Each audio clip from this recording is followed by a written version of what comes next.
palmas al Rey de Reyes. ¿Cuántos tienen gozo de estar en casa? Amén.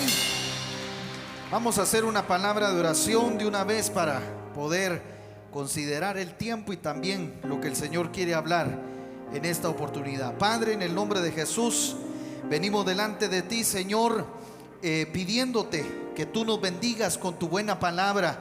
Permítenos, Señor, tener un tiempo donde podamos escuchar tu voz, porque no queremos oír la voz del hombre, sino queremos oír tu voz. Abre nuestros oídos para que estén atentos, Señor, a lo que tú nos quieres hablar. Que esta unción, Señor, fresca que tú estás empezando a mover, a fluir, pueda lograr hacer el objetivo por el cual tú la has enviado.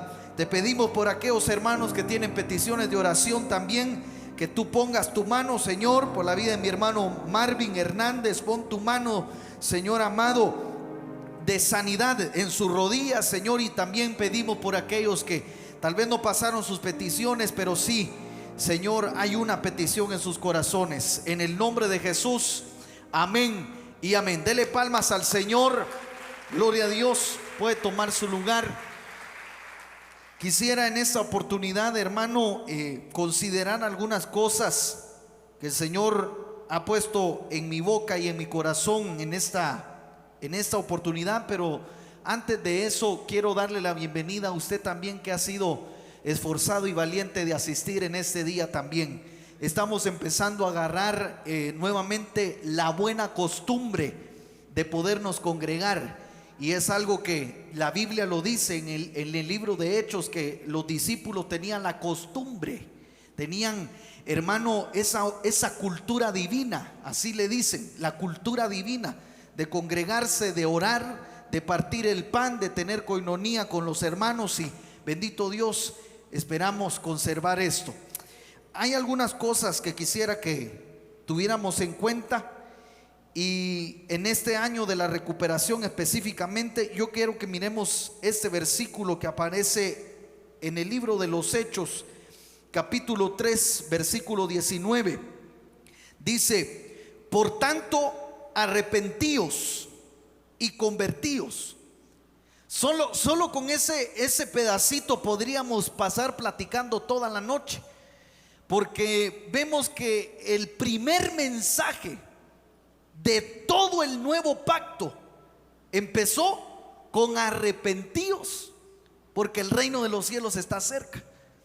De ahí vemos a nuestro Señor Jesucristo venir, y el primer mensaje que el Señor dio después de ser bautizado en el Espíritu, después de ser bautizado en agua, después de haber pasado los 40 días en el desierto, el primer mensaje que Él dio fue: arrepentíos, porque el reino de los cielos está cerca. Y yo creo en mi corazón que ese es el mensaje que tiene que retomar la iglesia en este tiempo. Arrepentíos porque el rey está cerca. Yo no sé cuántos creen que el rey viene pronto por su iglesia. Entonces el mensaje tiene que ser: arrepentíos. Pero me llama la atención que ya después de que el Señor Jesucristo resucita, dice, ya no dice solamente arrepentíos, sino que dice convertíos. O sea, hay algo más que tenemos que alcanzar, porque el arrepentimiento está.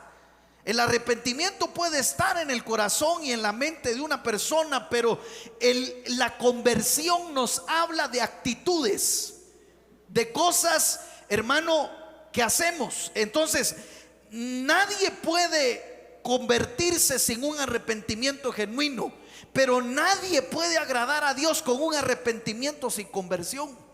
Por eso dice la Biblia, hermano, confesaos vuestros pecados. El que confiesa, eso podría ser arrepentimiento. El que confiesa y se aparta, ahí viene la conversión.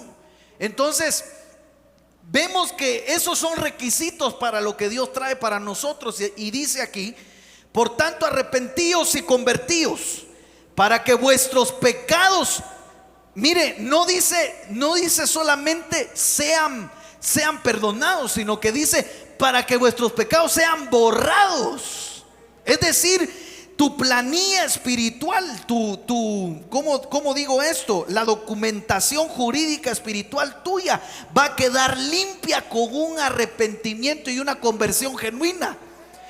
Y después de eso vienen beneficios de parte de Dios extraordinarios, porque dice, para que vuestros pecados sean borrados, a fin, esto me llamó la atención, a fin de que tiempos de refrigerio vengan de la presencia del Señor hacia la iglesia. Yo no sé cuántos anhelan ese tiempo de refrigerio. Ese tiempo, hermano, resulta ser que la palabra que aparece ahí, usted lo puede ver, esta palabra tiempo de refrigerio, la palabra tiempos ahí es kairos, que es un tiempo oportuno de Dios. Es una temporada que Dios atrae sobre alguien, que interrumpe el tiempo actual para meternos en el tiempo de Él. Ese es el tiempo kairos. Pero esta palabra refrigerio es la palabra anapsusis, que es la palabra, perdón, aquí puse mal, solo le voy a subrayar del numeral que es este numeral, mire, perdón, eso no estaba ahí. Entonces viene del griego 403, pero resulta ser que la palabra refrigerio significa recuperar el aliento. Entonces lo que está diciendo el Señor ahí es: iglesia, arrepentíos y convertíos, para que sean borrados vuestros pecados y que vengan de la presencia del Señor tiempos de recuperación, tiempos donde la presencia va a traer la recuperación, nos va a vitalizar nuevamente el Señor, vamos a recuperar el aliento. Ahora, viendo esto, me llama la atención varias cosas, porque diga conmigo, Dios tiene tiempos de recuperación. Y me llama la atención varias cosas, porque todo es una secuencia. Primero dice arrepentíos, convertíos. De ahí dice pecados sean borrados. Si alguien se arrepiente, se convierte y le borran sus pecados, entonces solo así Dios le va a dar tiempo de refrigerio. Entonces, ¿por qué mucha gente no está recibiendo la recuperación? ¿Por qué mucha gente no está recibiendo, hermano, recuperar el aliento, volverse a solidificar, vitalizarse, recibir la medicina del cielo para recuperarse su ser integral? ¿Por qué mucha gente no ha experimentado este tiempo? Porque le hace falta arrepentimiento, le hace falta conversión y le hace falta que le borren sus pecados. Ahora, no de eso le quiero hablar. Ahorita solo estoy dando algunas cosas que estoy considerando en este momento, pero no es de eso que le quiero hablar. Le quiero hablar de lo que viene. De ahí dice, en el versículo 20 dice: y el Señor Jesús envíe el Cristo, dice, y Él envíe a Jesús, perdón, el Cristo designado de antemano para vosotros. Es decir, viene el tiempo de la recuperación, y de ahí del tiempo de la recuperación Él envíe a Jesús. O sea que después de un tiempo de recuperación, Dios va a enviar a Jesús. El Señor va a venir. Por eso es necesario que la iglesia se arrepienta genuinamente. Es necesario que la iglesia se convierta. Es necesario que la iglesia, hermanos, le sean borrados sus pecados. Es necesario que la iglesia se recupere, para que cuando ya esté recuperada, envíen a Jesús, el Cristo designado de antemano para vosotros.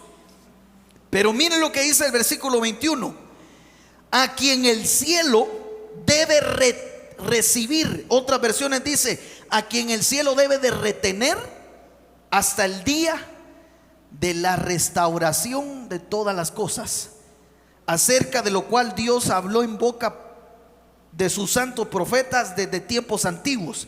Entonces, aquí vemos dos tiempos. Está el tiempo de refrigerio y está el tiempo de la restauración. Resulta ser que en otras versiones, en lugar de decir día de restauración, dice tiempo de restauración. En el original dice, aquí arriba dice el Cairo de la recuperación, y aquí en el versículo 21 dice el Cronos de la restauración. O sea, cuando hablamos del Cronos, que es un tiempo, es un tiempo que Dios ya tenía planificado. Es un tiempo que ya estaba en la agenda de Dios. Ya estaba planificado, era un cronos, era ya algo establecido para el hombre. Dios estableció un tiempo de restauración para el hombre, pero no puede venir hablando, hermano, del hombre, porque Dios va a restaurar a la humanidad, pero no puede restaurar a la humanidad si no antes restaura a Israel. Y no puede restaurar a Israel si no antes restaura a la iglesia. Entonces Dios estipula, Dios marcó un crono de restauración, pero antes tiene que venir un kairos de recuperación, y es lo que estamos viviendo. Yo no sé cuántos lo reciben y se gozan, hermano, de este tiempo tan precioso que tenemos. Ok, ahora, viendo esto, vemos que la iglesia necesita restaurarse. La recuperación y la restauración van de la mano. La iglesia necesita restaurarse. La iglesia necesita, hermano, antes de que Israel sea restaurada, Dios va a restaurar la iglesia. Y este año Dios trae ese tiempo para nosotros. Ahora, cuando hablamos de la restauración, históricamente vemos varias cosas que las podemos aplicar devocionalmente para la iglesia. Vemos acá, primero, hay un proceso que tuvo Israel cuando le restauraron a Jerusalén. Y vemos que en ese es el proceso que tiene que pasar la iglesia en este tiempo de restauración, antes que venga el Señor. Otra cosa que se me olvidó decirle es que dice el versículo que leímos, el versículo 20, yo creo que usted lo tiene en autos, dice: al cual el cielo debe de retener hasta el cronos de la restauración. O sea, Jesús no puede venir si la iglesia no es restaurada. Oiga bien, estoy hablando de la restauración de la iglesia, no de Israel, porque eso ya lo escuchamos en el retiro. Yo no sé si usted escuchó esa prédica, que hay diferentes tipos de restauración. Ok, entonces la iglesia está viviendo un tiempo de restauración. Lo restaurable se va a restaurar.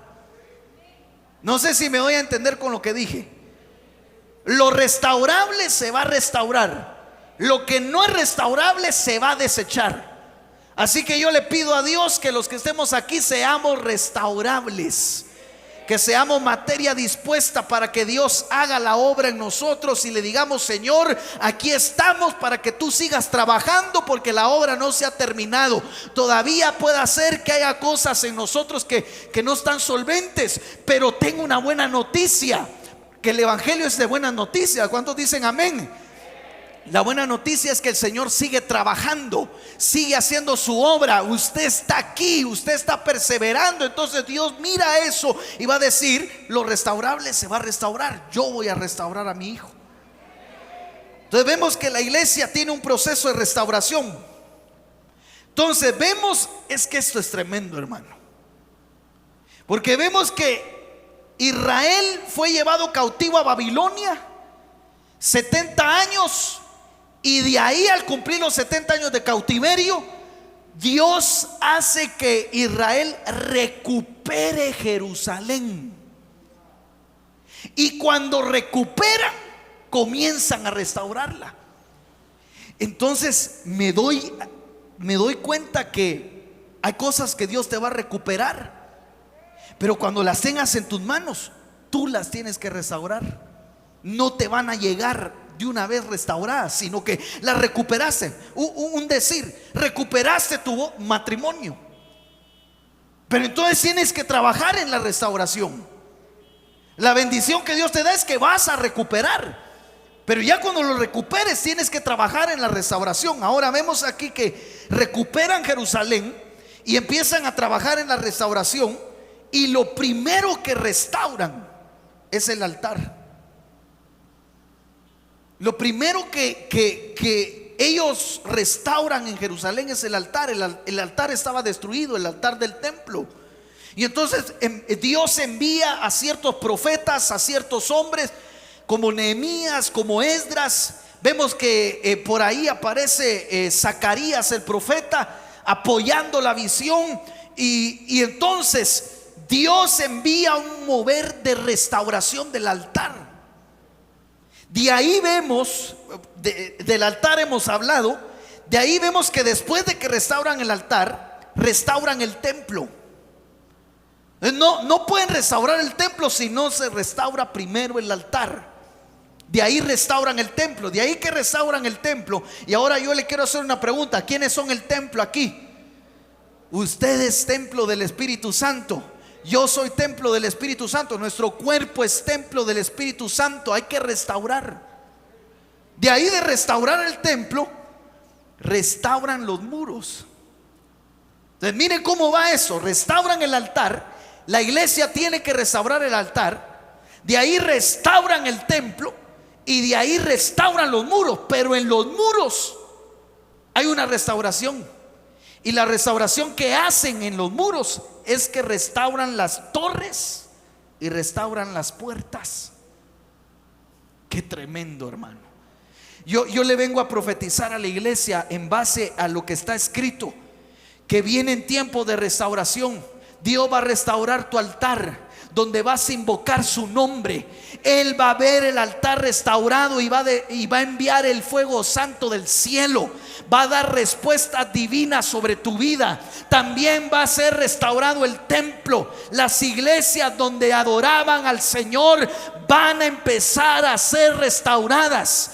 También Dios va a restaurar los muros. Eso nos habla de la protección divina de Dios sobre la iglesia. La iglesia no está expensa de lo que le pase al mundo. La iglesia está rodeada por los muros que Dios va a empezar a restaurar. Va a poner torres y va a establecer puertas el Señor. ¿Para qué? ¿Para qué va a restaurar puertas? Para que haya acceso, para que entre tu bendición a donde tú estás. Entonces Dios trae tiempo de restauración para la iglesia. Dios está enviando ya ese tiempo precioso. ¿Sabe qué me llama la atención? Que dice que en el muro restauran torres. Esas torres son como las columnas que sostienen el muro, y las restauraron.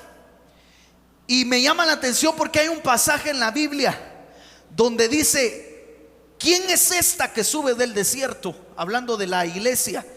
Creo que es el libro de Cantares capítulo 3 versículo 6 o viceversa, no me recuerdo muy bien.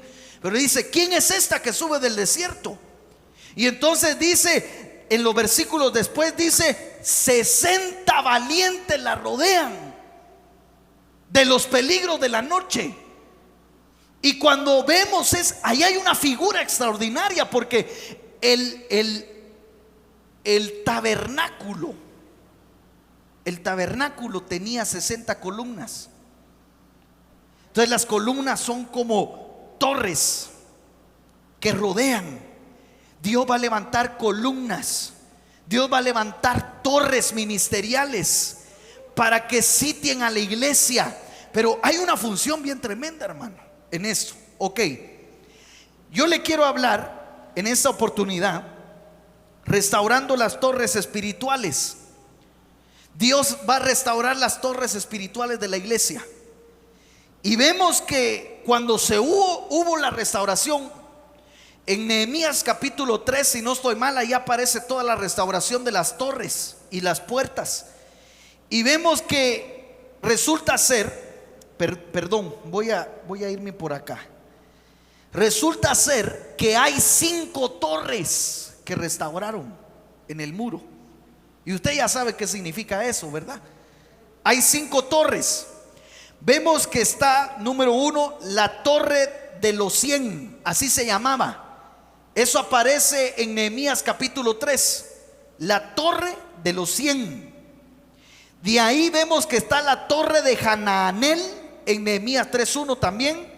De ahí está la torre de los hornos en Nehemías 3:11.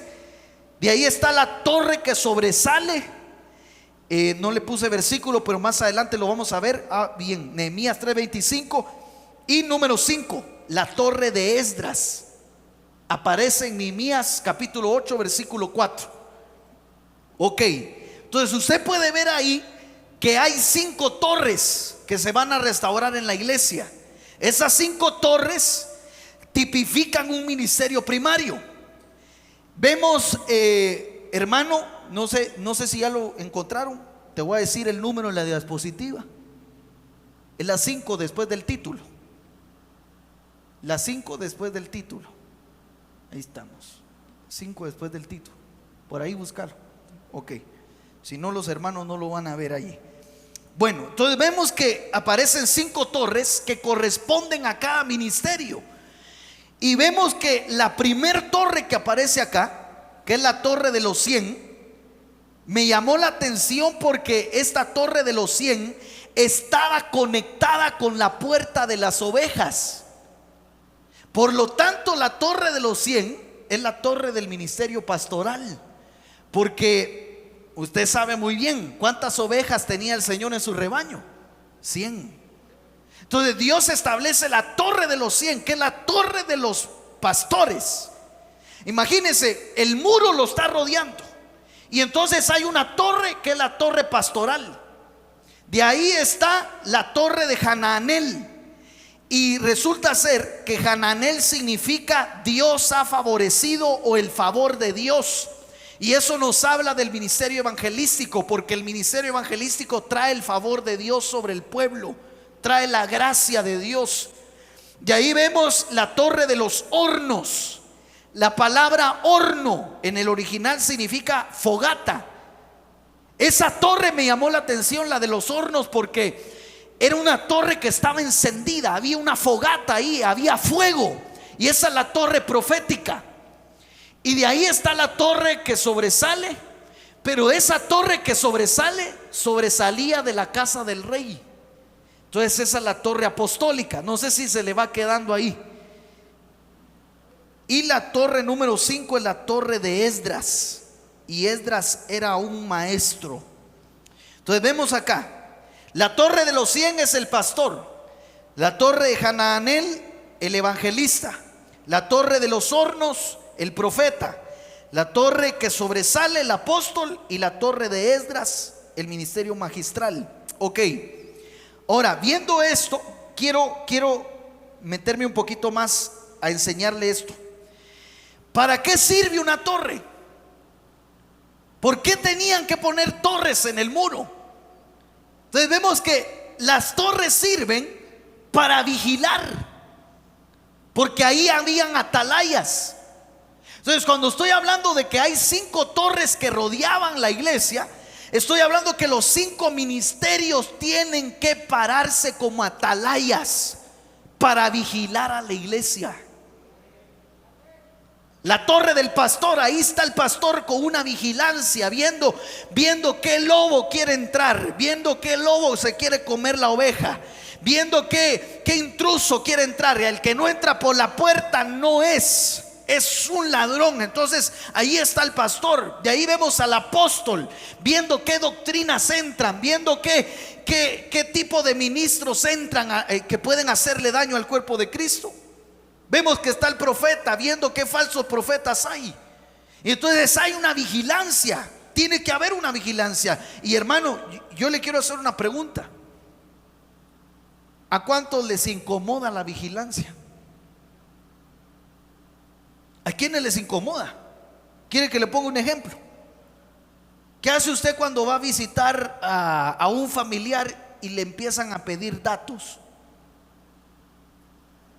Deme su licencia. Solo con eso ya se enojó alguien. Porque la seguridad incomoda. Vemos en el aeropuerto, hermano, si usted va a viajar, los hermanos que son de Miami no me dejarán mentir. Si usted va a viajar, mejor váyase en pants, que le van a quitar el cincho, le van a quitar los zapatos, le van a quitar la cadena, el reloj, todo. Y la seguridad incomoda. Así hay mucho cristiano, pero la seguridad es una bendición, porque sin seguridad, hermano, estaríamos desprotegidos. Entonces puede hacer que te incomode la seguridad, puede hacer que te incomode la vigilancia que te está poniendo tu pastor. Pero usted se tiene que sentir protegido cuando hay vigilancia, cuando hay un atalaya, cuando hay seguridad. Usted se siente protegido. Usted anda alegando que ni siquiera a usted lo dejan entrar en su colonia. Usted se pone, pero yo vivo aquí. Sí, pero puede tener su puerta abierta, tranquilo, porque usted sabe que no va a entrar nada ahí porque hay seguridad. Así debe de ser en la iglesia. La gente tiene que dejarse cuidar por el pastor. A veces llegan con la pastora o con uno. ¿Y qué opina? ¿Qué opina? ¿Por qué piden opinión, verdad? Y entonces uno dice, ¿qué quiere que le diga? ¿Lo que quiere escuchar o lo que de verdad pienso? Porque a veces uno le suelta de una vez lo que uno piensa, según uno y según la palabra. Y la persona lo que hace es, mejor me voy de la iglesia. Aquí lo mandan a uno, aquí le dicen a uno qué tiene que hacer y qué no tiene que hacer. A mí ni mi tata me ha dicho eso, y ahora yo vengo a que una extraña venga a poner su autoridad sobre mí. Hay una torre, te está vigilando. No te está vigilando solamente para qué mal andas haciendo, sino que qué te puede perjudicar. De ahí, ¿para qué sirve una torre? Sirve para observar. Los que están dentro del muro no pueden opinar como los atalayas que están sobre la torre. Los que están sobre el muro no miran más allá, pero el que está sobre la torre tiene una visión extra, tiene una visión más allá. Entonces es necesario que la iglesia restaure las torres para que los que se paren ahí miren más allá. Que venga el fluir profético sobre los que fluyen en lo profético, y no solo se pongan a dar profecías que les gusta oír al pueblo, sino que digan: prepárense porque viene batalla. Estoy viendo, estoy observando, estoy sobre la torre como una atalaya, estoy fluyendo en lo profético, estoy diciendo anticipado: en guerra avisada no hay muertos. La iglesia tiene que tener eso, hermano. ¿Para qué más sirve? Para controlar, porque hay torres de control. Usted sabe, en el aeropuerto se le llama la torre de control. Entonces tienen un control. Y de ahí, ¿para qué más sirve la torre? Para dar refugio. Entonces Dios quiere levantar las torres para que venga el refugio sobre su iglesia. Ok, entonces sí, hablemos ahorita ya de las torres. Vamos a ver aquí. Ok, miremos las primeras dos. Nehemías capítulo 3 versículo 1. ¿Quiénes restauraron estas torres? Entonces el sumo sacerdote, qué tremendo, el sumo sacerdote, no era solamente el sacerdote, sino que era el sumo sacerdote. El sumo sacerdote Eliasif se levantó con sus hermanos los sacerdotes. Ok, aquí hay un equipo de sacerdotes. Un solo sacerdote sin equipo no puede hacer la obra. Un ministro sin equipo no puede hacer la obra. El equipo conforma el ministerio. Los hermanos que están trabajando aquí conforman, son parte del ministerio. Sin ellos no se puede llevar a cabo el ministerio. Hay una cabeza que tiene un equipo. La cabeza forma el equipo, la hace a su modo, la moldea. Hermano, así debe de ser. Entonces vemos aquí que el sumo sacerdote era la cabeza. De ahí tenía un equipo de sacerdotes, y dice: y edificaron la puerta de las ovejas, la consagraron, asentaron sus hojas, consagraron la muralla hasta la torre de los 100 y hasta la torre de Hanaanel. Entonces vemos que aquí los que restauraron fueron Eliasib. Diga conmigo Eliasib. Eliasib fue un restaurador. Y resulta ser que Eliasib significa Dios restaurará. El sumo sacerdote que estaba en el tiempo de la restauración significa Dios restaurará. Aquí puedo hablar de muchas cosas. ¿Cómo hacemos para restaurar las torres? Tiene que haber gente como Eliasib que sepa, que ya conozca que Dios restaura, que ya tenga testimonio de que Dios restaura. No sé si me estoy dando a entender.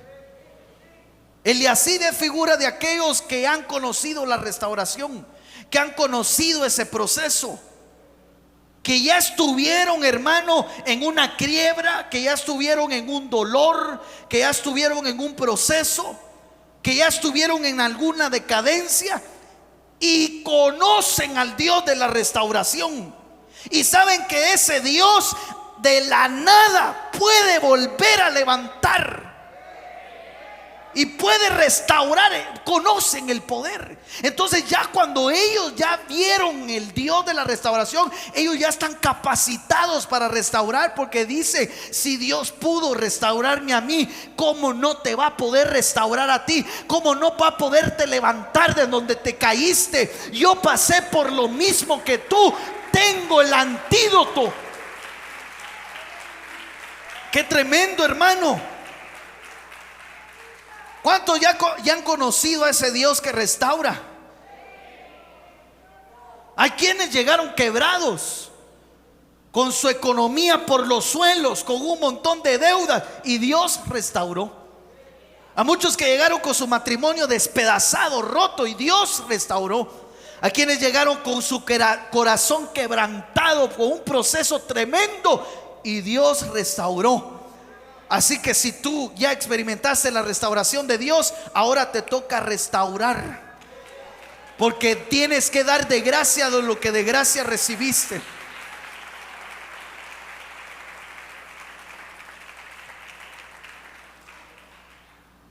Y sabe qué tremendo eso, que Eliasib era el sumo sacerdote y tenía su equipo. Como que uno tiene que evolucionar poco a poco, no es de la noche a la mañana. Vemos que Eliasib, pongámoslo en figura, conocía que Dios ya lo había restaurado a él. Entonces Dios le manda a su equipo para que lo restaure el equipo. Y ya que haya restaurado el equipo, restauran. Más o menos como lo que le pasó a David en la cueva de Adulán. Yo no sé si usted se recuerda. David estaba en plena restauración, ni siquiera estaba totalmente restaurado David. Y de repente en una cueva dice que se encuentra con gente endeudada, se encuentra con gente, hermano, desechada, con gente marginada, derrotada, con los amargados. Se encontró en la cueva de Adulán. ¿Y qué hizo David? ¿Le lambió las heridas como los perros lo hacen? No, lo restauró. Y tal vez en el proceso de la restauración de las heridas hay que ponerle alcohol a la llaga, hay que limpiar. Eso duele, eso cuesta, pero vas a salir de esa. Entonces David era un restaurador. Yo en el nombre de Jesús creo que Dios va a levantar restauradores de aquí. ¿Qué estás pasando? ¿Qué es lo que estás pasando ahorita? ¿Qué perdiste? ¿Qué proceso tan difícil estás viviendo? Dios te va a restaurar. Y ya cuando estés restaurado, vas a ser un restaurador. Ok, esa es la enseñanza que nos deja la primer torre. Alguien que se ha dejado restaurar, porque esa es otra cosa. Ahorita estamos hablando de una restauración de problemas y todo, pero ¿qué hay de alguien que necesita restauración porque cayó en pecado? Porque si alguien tropezó, no puede volver a estar igual después de haber caído. No puede estar igual. no puede tener el mismo estatus espiritual, no puede tener el mismo privilegio. Y tal vez alguien que cae tiene como que una acusación por lo que hizo. Pero hay un chance, hay una opción de que te restaures. Pero la pregunta es si te quieres restaurar. Esa es la pregunta del millón, porque Dios puede ofrecer restauración, pero si no te deja restaurar, y en medio de la restauración hay disciplina. Yo conozco, ay hermano, no sé si le voy a causar problemas con lo que le voy a decir, pero usted sabe que los ministros son hombres, ¿sí? ¿Usted sabía eso? ¿O lo ignoraba?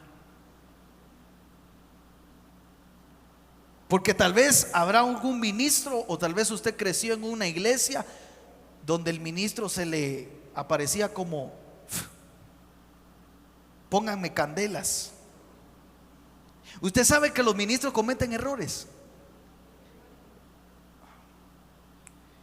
Usted sabe que en la casa de los pastores o ministros hay problemas igual que en su casa.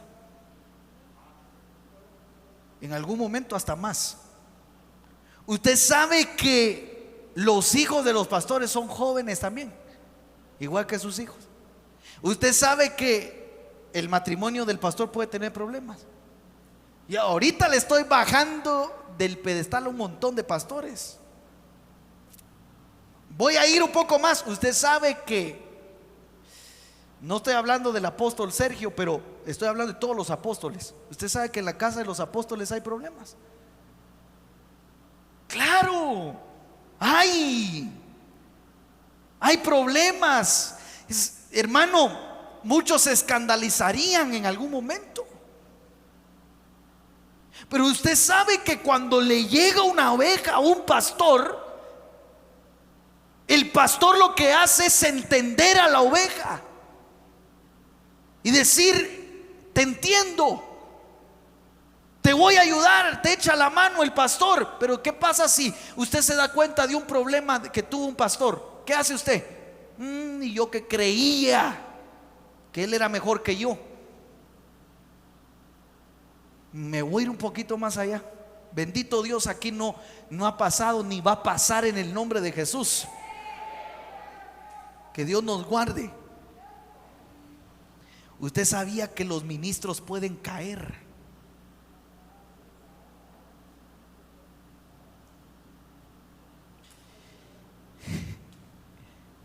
Usted sabe que las ovejas pueden caer.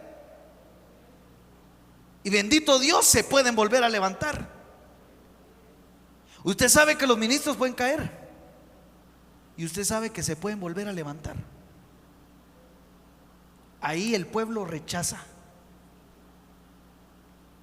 Pero es culpa de los propios ministros, porque se muestran divinos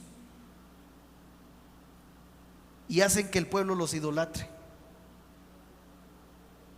No estoy avalando de que un ministro funcione caído. No, él tiene que meterse al proceso de la restauración. Tiene que ceder el privilegio, tiene que sentarse, tiene que ministrarse, si es posible, tiene que liberarse. Pero se puede volver a levantar, puede volver un día a funcionar y predicar y profetizar. Claro que sí puede. Pero eso no lo entiende la iglesia. No lo entiende. Por lo mismo que le digo. Pero a lo que voy es todo lo que dije por lo que le iba a contar. Tenemos que dejarnos restaurar, porque yo conocí a un apóstol muy usado por el Señor allá hace muchos años. Creo que ya no es. Bueno, el que es siempre es, pero ya no funciona. Y cayó. Se le descubrió, ni siquiera lo confesó. Y eso es algo que alivia la confesión. Si tú confiesas, la restauración va a ser más fácil. Pero si te cachan, va a ser más difícil la restauración. Entonces vemos que le cacharon a ese pastor, apóstol, y entonces nadie sabía, porque es parte de guardarla, a restaurarlo, pero ya no podía funcionar como, ya no podía predicar, ya no podía ejercer un ministerio de altar en ese momento. Te tenía que meter en el proceso. Entonces lo enviaron a un lugar para que recibiera, sin que nadie supiera que había caído. Entonces lo enviaron a un lugar para que recibiera y todo, para que se liberara y todo. A los días se fue, se sale de la cobertura y vuelve a ponerse al frente. No se restauró. Ya no es nadie. Tenemos que dejarnos restaurar. No le tenemos que tener miedo a la restauración, hermanos. Entonces vemos acá, ¿cuántos?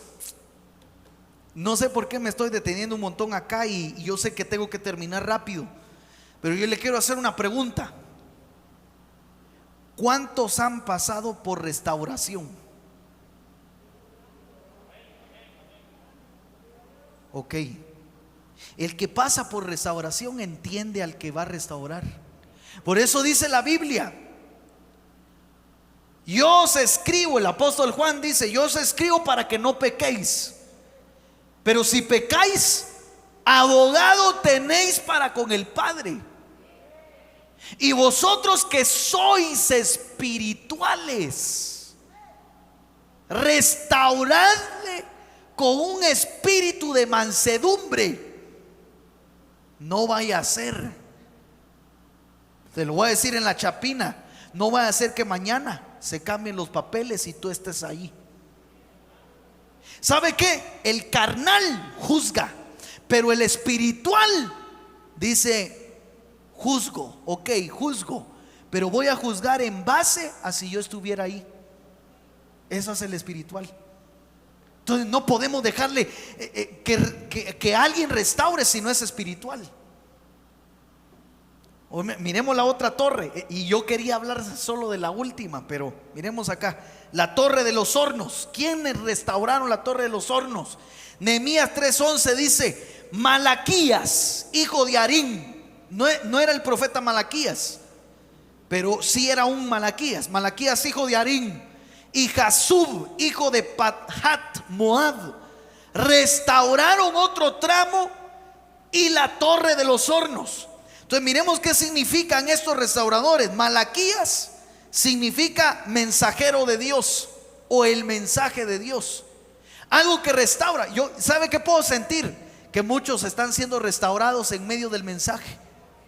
Muchos estaban como con la lágrima ahí caída, diciendo: ya se terminó aquí, esto ya no. Viene restauración, es el mensaje del Señor. Entonces, en base al mensaje, Dios restaura. Y Jasub significa inteligente. Aquí miro dos cosas: receptor y emisor. Emisor y receptor, perdón. El emisor es Malaquías, el mensaje, y el receptor era Jasub, inteligente. Hay que ser inteligente ante el mensaje.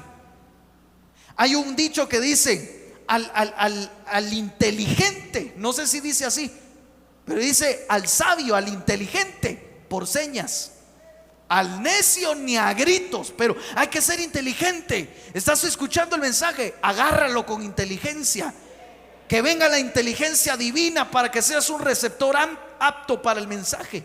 Entonces vemos aquí ya rápido el mensaje de Dios.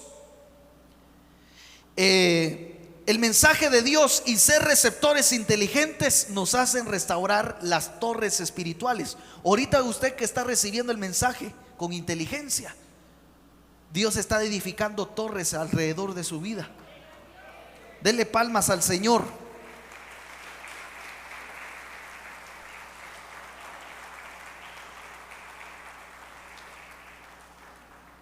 Miremos la torre sobresaliente. Nehemías 3:25 dice: Palal, hijo de Usai, hizo reparaciones frente al ángulo y la torre sobresaliente de la casa alta del rey. Era una torre que estaba en la casa. de la casa del rey. ¿Quién es el rey aquí? Jesús. De la casa de Jesús sale una torre apostólica y la restauró Palal. Y de ahí dice: esta está junto al atrio de la guardia. Después de él hizo reparaciones Pedaías. Entonces vemos que los que restauraron fue Palal y Pedaías. Palal significa juez. Un buen juicio restaura. Hay quienes le tienen miedo al juicio, pero si hay un buen juicio, un juicio justo, restaura. Usted se tiene que presentar si usted necesita restaurarse. Si habrá alguien que nos está viendo, porque tal vez primero Dios aquí no haya ninguno, pero no creo que sí hay más de alguno acá que necesita restaurarse, tal vez de algún pecado, hermano. Yo creo que esta bocina no está sonando. Tal vez de algún pecado necesita restaurarse. Entonces tienes que presentarte al juez justo, y al delegado de Dios, que es el ministro, que tiene que ser un juez con un juicio sin malos pensamientos, porque dice la Biblia: no seáis jueces con malos pensamientos. ¿Cuántos quieren ser jueces? Porque Dios va a restaurar sus jueces. Dios va a restaurar sus consejeros. Dice la Biblia: voy a restaurar mis jueces y mis consejeros, y será ciudad fiel. Entonces Dios aquí va a levantar jueces, pero si tú quieres ser un juez, tienes que trabajar con los malos pensamientos, con prejuicios. A veces llega, hermano, una oveja y uno empieza a prejuiciar, y no con el prejuicio del Espíritu Santo, sino con el humano. Entonces tiene que haber un juez justo. De ahí vemos que Pedaías significa Jehová ha rescatado. Mire los restauradores. Dios enviará su rescate. Eso me recuerda a una mujer que aparece en el libro de Oseas, Omer, que Oseas la compra, la hace su esposa. Y esa mujer, hermano, era una mujer bien tremenda. Se metía con un montón siendo esposa de un profeta. Todos la menospreciaban, era la mujer del pueblo. Y de repente la tomaron y la pusieron a la venta como esclava. Y se da cuenta Oseas, y Dios le dice: paga un rescate por ella. Paga un rescate por ella, redímela.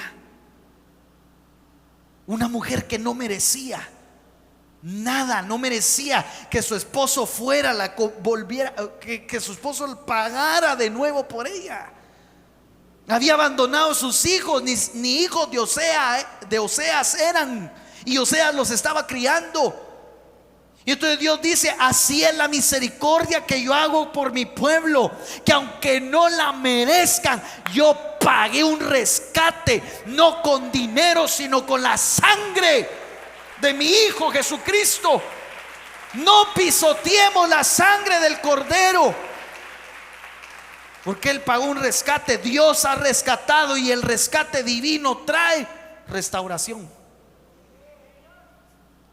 ¿Qué necesita un rescate? ¿No será que tienes que pagar un rescate para restaurar? ¿Tienes que poner más esfuerzo para restaurar tu casa? Continuemos. ¿Quiénes más restauraron esta muralla?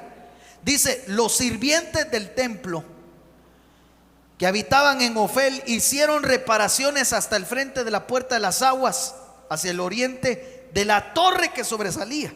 Entonces vemos aquí que los sirvientes del templo restauran la torre. ¿Cuántos servidores hay aquí? Ustedes que sirven en el templo. Los que sirven en el templo, los que sirven en el templo son y tienen que ser restauradores. va a venir gente hecha pedazos. Y que cuando tú estés en la puerta, tú empieces a restaurar esa vida. Solo con darle la bienvenida, hermano, usted no sabe cómo puede obrar una sonrisa. Ahorita ya ni siquiera la miran, ¿verdad? Pues entonces, si usted va a sonreír, hágale así por lo menos. Dele una sonrisa al hermano que tiene la par, hágale así. No hay de otra ahorita.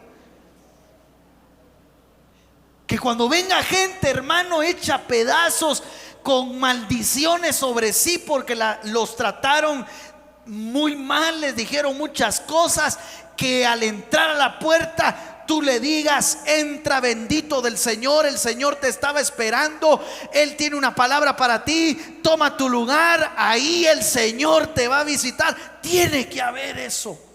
Los que sirven en el templo tienen que ser restauradores. De ahí vemos aquí, mire cómo es la Biblia, la palabra del Señor. De ahí dice en el versículo 27: después de ellos los tecoitas repararon otra sección frente a la gran torre sobresaliente. Entonces, ¿quiénes repararon la torre sobresaliente? Palal, no me recuerdo el otro, que significa Dios ha rescatado. De ahí vemos que los sirvientes, y de ahí los tecoitas.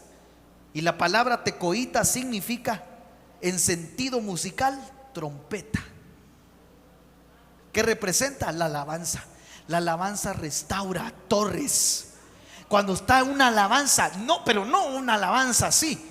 Y cuando hablo de la alabanza, no solamente estoy hablando de los hermanos que ministran aquí arriba. Usted es parte de la alabanza, porque nosotros no hacemos un show para acá, sino que nosotros solo entonamos los cánticos y usted se une a nosotros para que el show sea para allá arriba. Por eso, un consejo muy sabio que dice el apóstol: que los directores de la alabanza no sean cheerleaders y que digan: deme una J, y toda la iglesia J. Deme una E, deme una S, una U, una S. ¿Qué dice? Jesús. No, ni siquiera los directores tenemos que forzarlo. Usted solito es de la alabanza. Usted tiene que meterse. Usted tiene que alabar a su rey. Y cuando hay una alabanza genuina, Dios levanta torres alrededor de su iglesia, levanta muros alrededor de su iglesia, porque la alabanza restaura.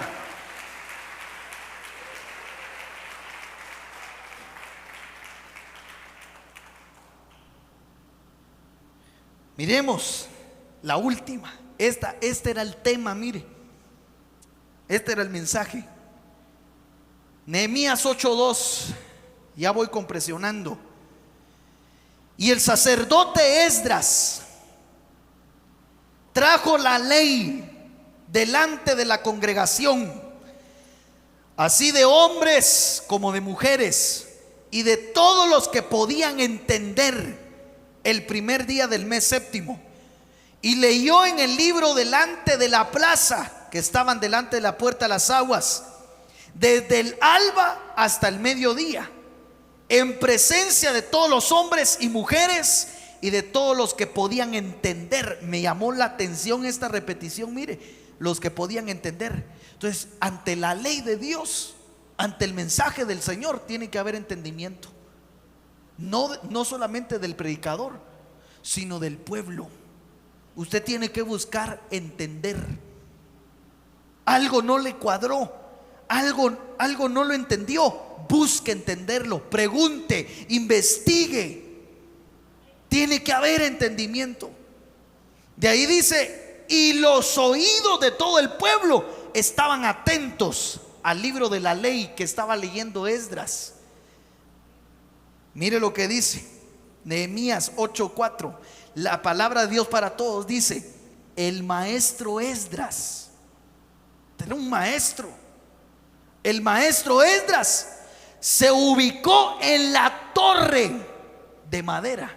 O sea, de las 5 torres que había una de madera. Y ahí era donde se paraba el maestro Esdras. El maestro Esdras se ubicó en la torre de madera hecha especialmente para la ocasión. A su derecha estaba Matatías, Sema, Anías, Urías, Hilquías y Meseías. A su lado izquierdo estaba bueno, no sigo leyendo hasta el versículo 5. Dice: Esdras abrió el libro ante los ojos de todos. Esdras, ¿quién era? Un maestro. ¿Y qué hizo Esdras? Abrió el libro ante los ojos de todos, ya que él estaba parado sobre la torre. Y cuando abrió el libro, todos se pusieron de pie. Mire qué maestro tremendo. Pero dice, se ubicó en la torre de madera. Pero mire ¿cómo dice su versión? Mire la Reina Valera, ¿cómo dice? Nehemías 8:4. Y el escriba Esdras estaba sobre un púlpito de madera.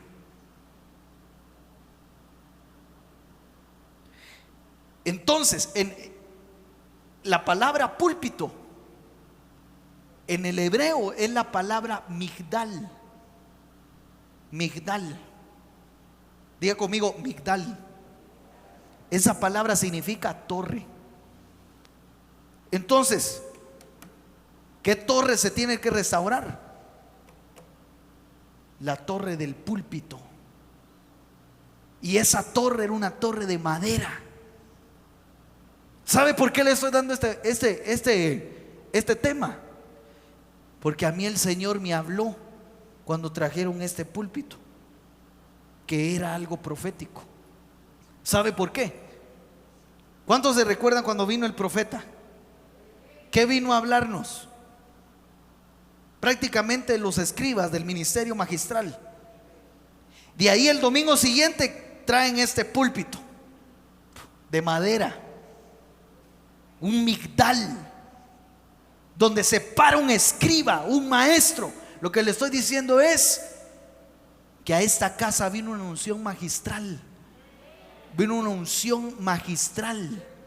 Para ustedes Dios va a levantar escribas. Dentro del rebaño Dios va a levantar escribas. Dios va a levantar maestros. Y lo que van a hacer es que cuando el pueblo clame, van a tener un punzón de escriba y un cuerno lleno de tinta para ponerle tau en la frente y sellar con la letra del Señor al pueblo. Pero para eso hay que restaurar la torre de Esdras. Entonces el púlpito es una torre. ¿Y para qué dijimos que servía la torre? Para que se suban los atalayas. Entonces aquí hay una torre. El que se pare aquí es una atalaya. Tiene que advertirle al pueblo, tiene que tener una visión más allá. Por eso los hermanos que predican y se paran detrás del púlpito tienen que apegarse, hermano. Tienen que estar conectados. Tienen que estar en un mismo sentir. Tienen que tener visión. Son atalayas. Mire lo que dice el Señor acerca de los atalayas. Ezequiel capítulo 33:5. Ya voy a terminar. El sonido de la trompeta oyó y no se apercibió. Entonces, si el atalaya se sube a la torre y mira que viene peligro y le dice: pueblo, viene peligro, pueblo, viene mal, pueblo, guárdate, santifícate, ponte a cuentas. Y si usted no lo hace, mire lo que dice: su propia sangre va a ser sobre usted mismo. Si usted no hace caso a la palabra, usted es el que va a entregar cuentas de su propia sangre. Pero mire lo que dice el versículo 6: pero si el atalaya viere venir la espada y no toca la trompeta, y el pueblo no se apercibe, y viniendo la espada y hiere de él alguno, este fue tomado por causa de su pecado, pero demandaré su sangre de mano del atalaya. No es solo de subirse aquí, no solo de ser pastor, no es solo de ser ministro, no es solo de predicar. Si tú ves que hay peligro y no le dices al pueblo, la sangre de alguien puede caer sobre ti. Hermanos que predican, dicen amén, puede caer sobre ti. Así que aquí tenemos que ser buenos atalayas. Se tiene que restaurar. No sé si los hermanos de la alabanza pueden subir. Se tienen que restaurar las torres. Se tienen que restaurar. Hermano, Babilonia tiene su torre. La torre de Babel. Esa palabra torre es Migdal también, que se puede traducir por púlpito. Babilonia tiene sus púlpitos. No sé cómo voy a decir esto. Babilonia tiene sus púlpitos. ¿Sabe cuáles son algunos? Escritorios de medios de comunicación, diciendo información pagada. Babilonia tiene sus púlpitos, tiene sus migdales, tienen sus torres. Por eso la iglesia se tiene que levantar y tiene que aprovechar el púlpito, la torre, el migdal. Póngase de pie, hermano.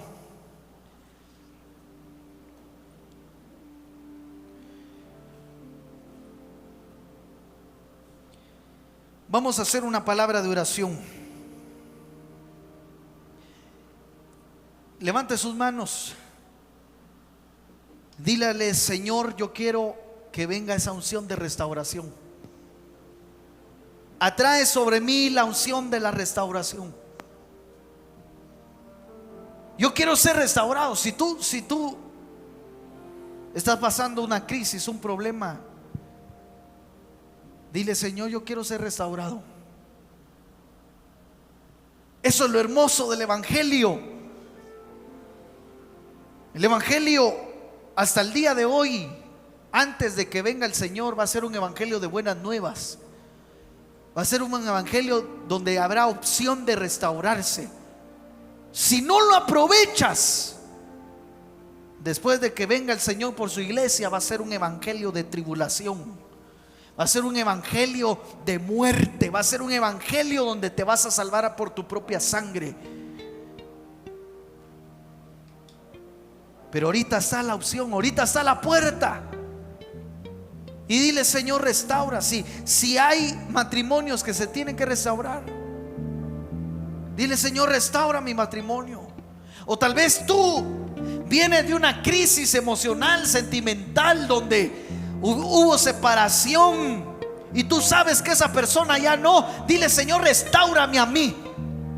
Restáurame a mí. Ya no quiero llevar más ese peso encima. Quiero ser feliz, quiero ver más allá. Que venga esa restauración. Que venga esa restauración.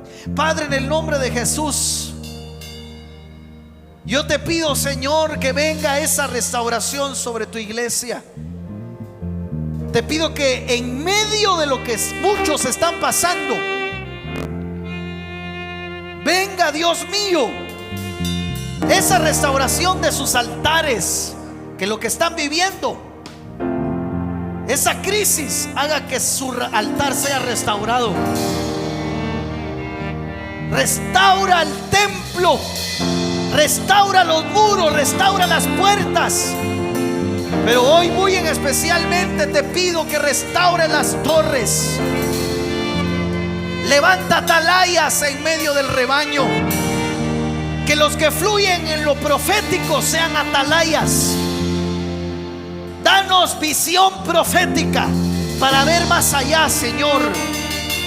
Pero también danos la inteligencia, danos el conocimiento, el entendimiento, para ser gente que entienda el fluir magistral. En el nombre de Jesús, que vengan esas unciones. Y que aquellos que me están escuchando, que tal vez han caído, han tropezado, puedan abrirse a ese proceso de la restauración antes que el Señor venga. Yo bendigo a tu pueblo, Señor, bendigo a tu iglesia, y te pido que esta palabra haya servido de edificación. En el nombre de Jesús, que se establezcan muy bien las 5 torres en la iglesia. En el nombre de Jesús. Gracias, Dios mío. Gracias, Hijo. Gracias, Espíritu Santo. Gracias, Señor Jesús. Yo quiero tu visión en mis ojos. Dile al Señor. Quiero tu canción en mis labios y tu corazón en mi pecho. Yo quiero tu visión en mis ojos. Yo quiero tu canción en mis labios y tu corazón en mi pecho. Yo quiero